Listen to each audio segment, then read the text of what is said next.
Oui, ben bonjour les amis, voilà, bienvenue sur ce deuxième épisode de Watch Epicure.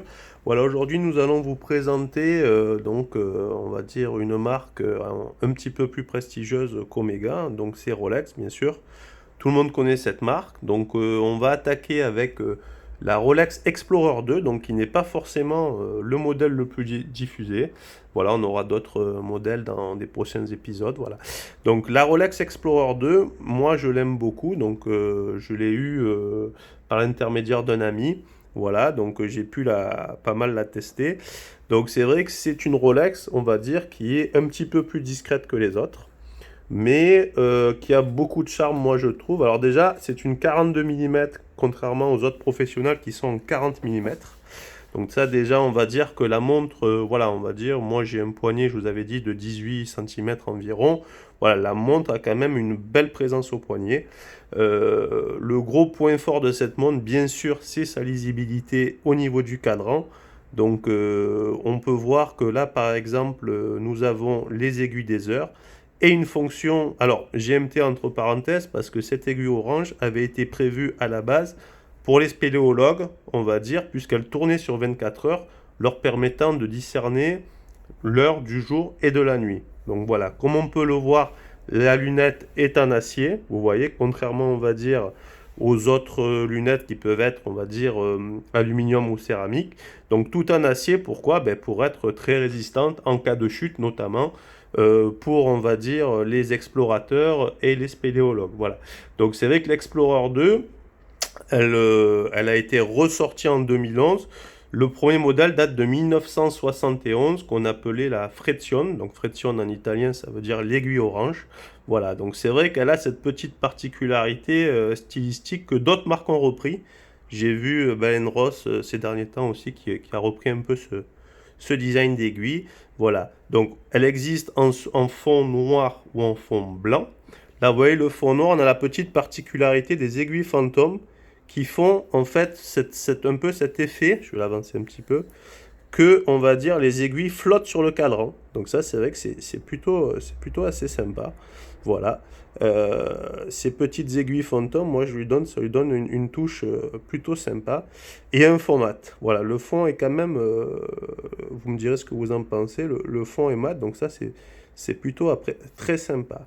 Voilà, donc après on reconnaît l'ADN Rolex avec bien sûr la date, ça c'est vrai que c'est super pratique. Les index avec le triangle à 12 heures. Donc bien sûr, bon là je peux pas vous faire la vidéo dans l'obscurité, mais avec le Chroma Light, c'est vrai que la montre a vraiment une superbe visibilité. Après moi j'aime beaucoup la finition comme toujours chez Rolex, ouais, j'aime bien notamment on va dire le profil de la montre avec cette finition on va dire le métal comme ça qui est bien poli, brillant, enfin c'est très très beau. Le bracelet Oyster, dont voilà le bracelet Oyster, c'est vrai que pour les gens qui n'ont jamais essayé une Rolex, c'est vraiment, je trouve, l'un des meilleurs bracelets parce qu'on sent qu'il est vraiment solide, qu'il se pose bien et puis il est très beau, hein, voilà. Avec le fermoir de sécurité. Là, toujours pareil, on a la fonction Easy Link quand même, c'est-à-dire qu'on peut légèrement le détendre. Ça, c'est vrai que c'est plutôt pas mal. Mais voilà, c'est vrai que une fois de plus, Rolex, c'est vrai, nous démontre la qualité, on va dire, la réputation de cette marque n'est pas usurpée, même si aujourd'hui on assiste un peu à une folie spéculative sur certains modèles professionnels, comme on va dire peut-être les Daytona ou les Sub ou les GMT. Donc l'Explorer 2, ça peut être le moyen, on va dire, d'arriver chez Rolex sans, on va dire, forcément la surpayer. Alors, il faut savoir que la cote de cette montre est en train de monter petit à petit quand même, voilà. Elle est quand même difficilement trouvable dans le réseau. Je crois que son prix aujourd'hui est à 7800 euros. On les voyait à 6500 euros en occasion, mais là, elles ont pris quasiment 1000 euros. Bon, il faut savoir que le prix catalogue chez Rolex a augmenté de 10% aussi.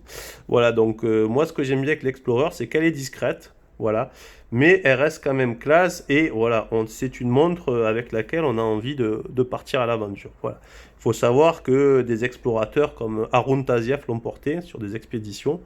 Et c'est que la montre a résisté, on va dire, à des conditions climatiques, notamment avec les gaz des volcans, tout ça, très très élevées, ce qui n'a pas été forcément le cas, on va dire, des collaborateurs de Monsieur Tazieff.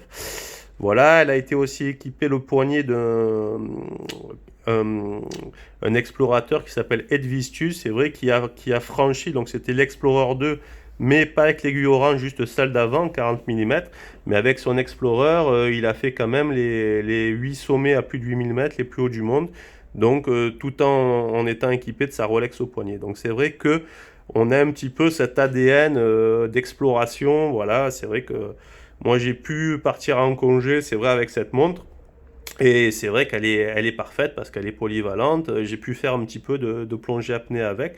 Donc, pas de fortes descentes, mais voilà, des descentes à 4-5 mètres.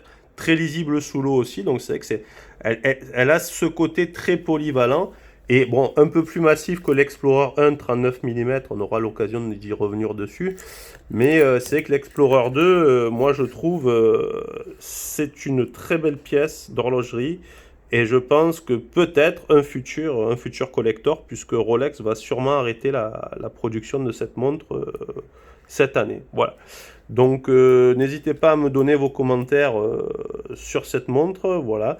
La version fond blanc est très jolie aussi avec ses index un petit peu noirs. Ça lui fait aussi très joli contraste. Voilà. Ben écoutez, c'était un nouvel épisode de Watch Epicure. On se retrouve très prochainement.